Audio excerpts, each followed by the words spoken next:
Dave Ramaka, and I'm the Career and Technology District Counselor for EPISD.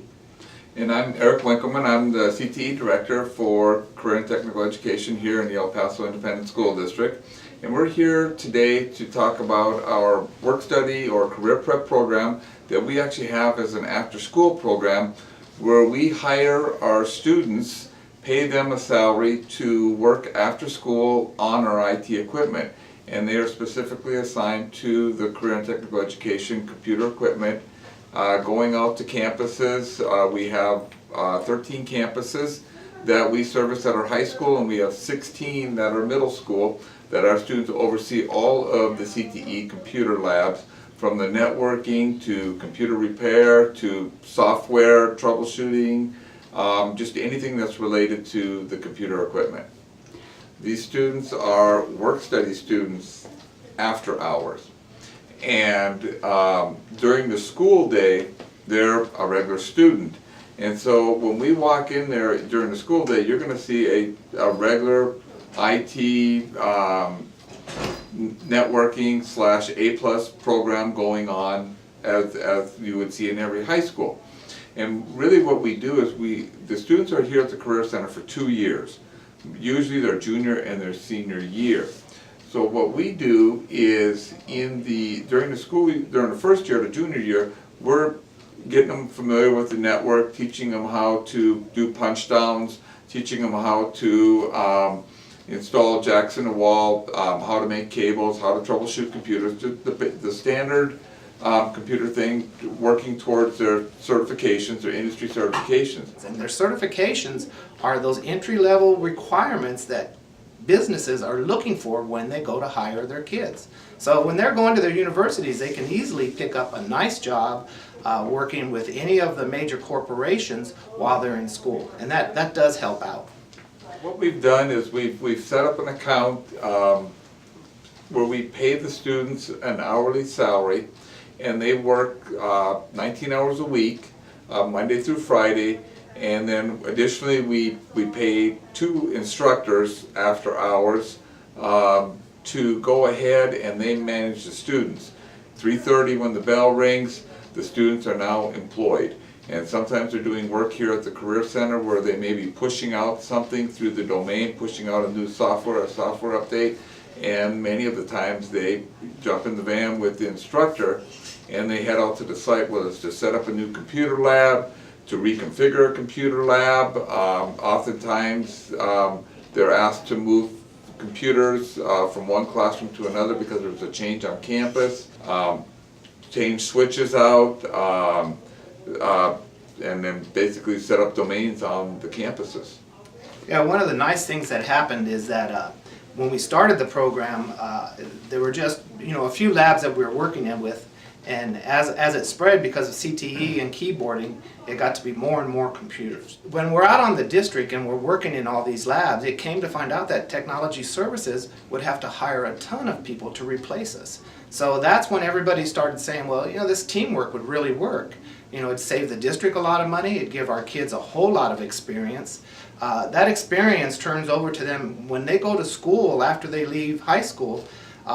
Almost 100% end up getting jobs in the labs for at the colleges that they work at. So it's a really nice way for that experience to move on to another area. Another thing that helps the kids, besides the fact that they're getting all the experience here working with all the networking stuff, is that they also get nice internships once they get into college.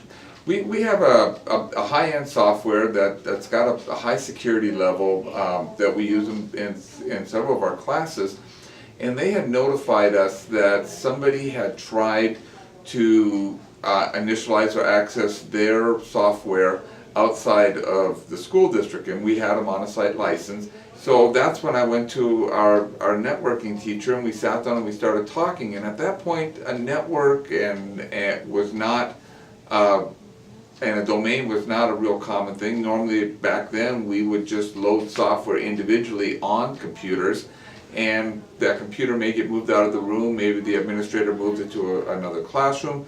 Oftentimes we surplus computers when we would install new ones, and the software didn't always get wiped off. So the district would surplus it, put it out to a sale, and then somebody would purchase it, and lo and behold, the software would be on the computer and they would try to access it. Yeah, we taught networking here, but basically our network was standalone. So we were teaching our kids all about this networking, but they were getting no hands-on experience, and they really didn't see what happened. So that's when Eric stepped in. And decided this would be an opportunity for us to set up a network. So we kind of first started with the network within one or two programs at each one of the high schools where we had concerns about software.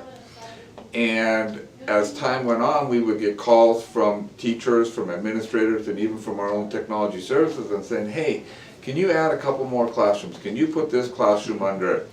And slowly and maybe within a 2-year window, all of a sudden, all of the career and technical education programs fell within what we called our own domain. And we honestly had a full domain set up before the district had a full domain set up. So now we have become, for lack of better words, a subdomain within our overall district's domain. True. Very true. And that was the exciting part, was the collaboration that we ended up having.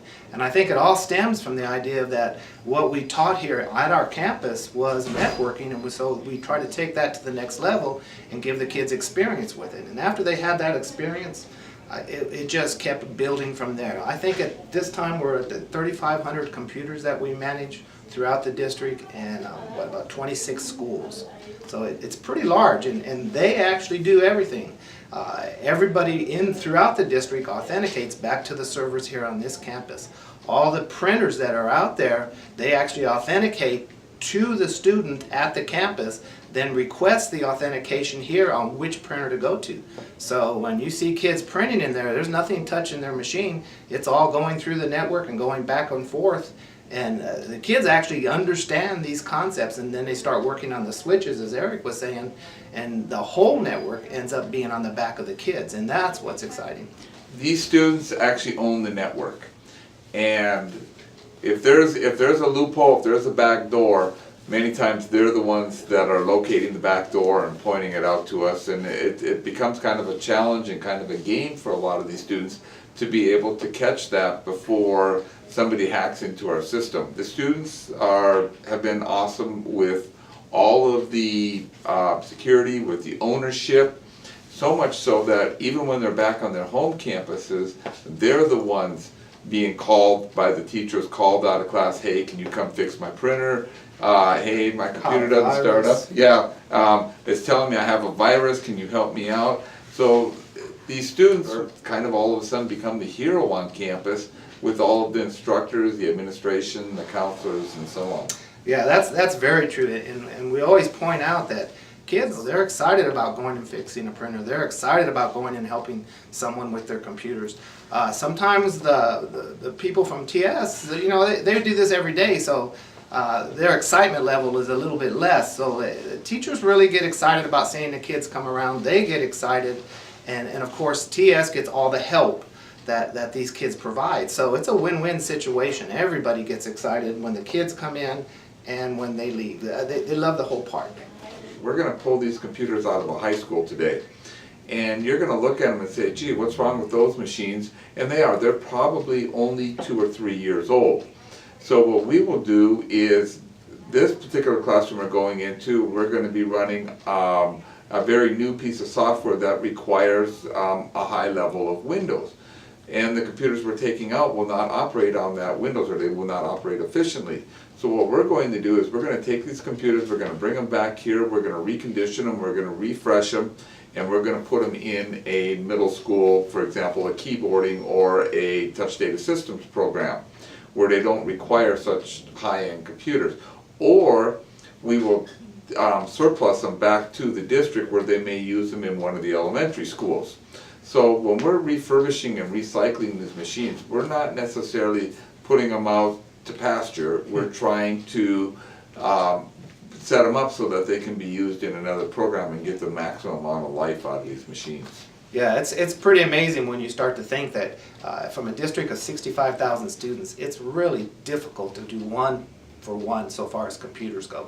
But because of this, in fact, what Eric's talking about is what TS our technology services got with us and said they would really like for us to try to promote a project where all the older computers in the district were brought back here, refurbished, and then sent out to other schools. And it first started out with just 20 computers.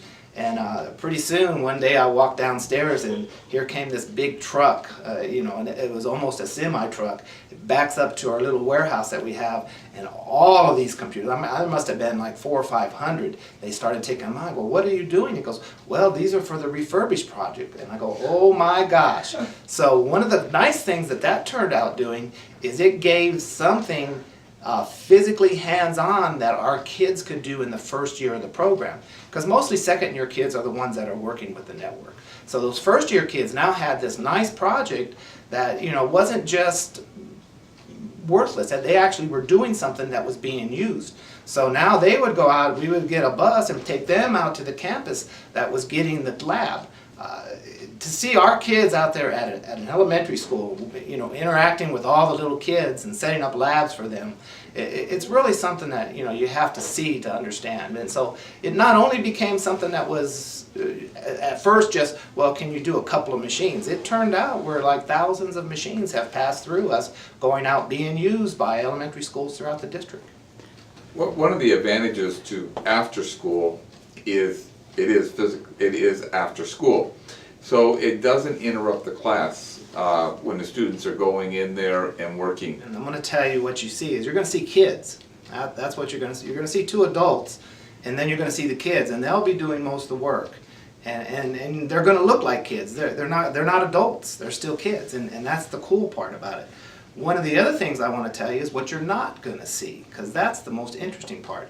You're not going to see boxes and boxes of software. Even though these computers are going to have 30, 40 pieces of software installed on them, you won't see anything like that. On a network, you don't have to physically be at a place to fix something. And so that's the really thing, that's the top of the line here when you talk about the kids in networking, is they don't actually have to be there to fix it. They can log into the machines remotely, they can install more software or updated software on 1 or on 100 machines. It doesn't really matter. My name is Daniel Aguayo, and I'm a teacher with the El Paso Independent School District Center for Career and Technology Education. My program is computer maintenance. I'm one of the instructors that works with the Workstudy program that is responsible for all career and technology education computers and devices in the El Paso Independent School District. What we're doing today is we're tearing down this old lab and we're actually replacing it with a newer, more updated lab.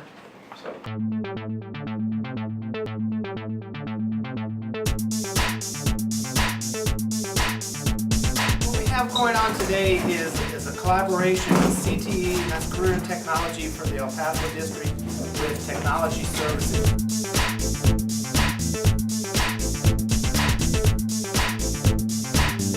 Tonight's assignment is a direct result of our relationship with Technology Services.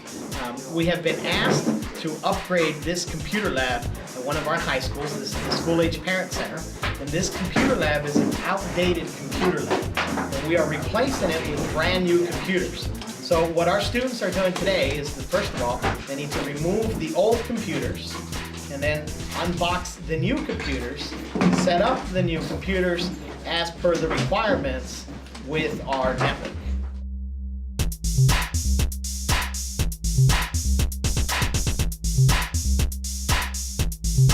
Part of our policies are to go ahead and redirect all teacher and student documents and desktop to our central servers at different locations. And this allows us to come in at any time and completely remove a lab, replace a lab, fix a computer, and the students or the teachers do not have to worry about losing any documents or data.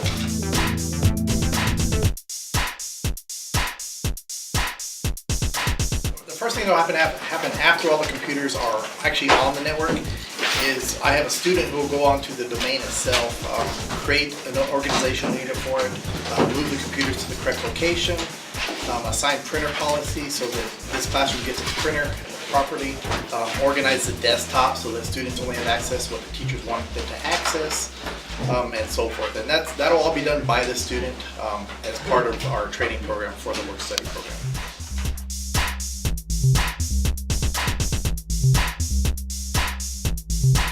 My name is Erwin Sandoval, and I'm from Austin High School. And what we're doing here is moving the machines that were already moved to the domain, moving them to an organization unit so they can get the software the machines need and the students need. And my co-workers will type in the command so it'll start getting the programs they need. We appreciate this opportunity to talk about our program. We hope other districts can model what we're presenting today, and wish you luck with getting this underway. It's a win-win for the district, for the program, for the students, and for the instructors.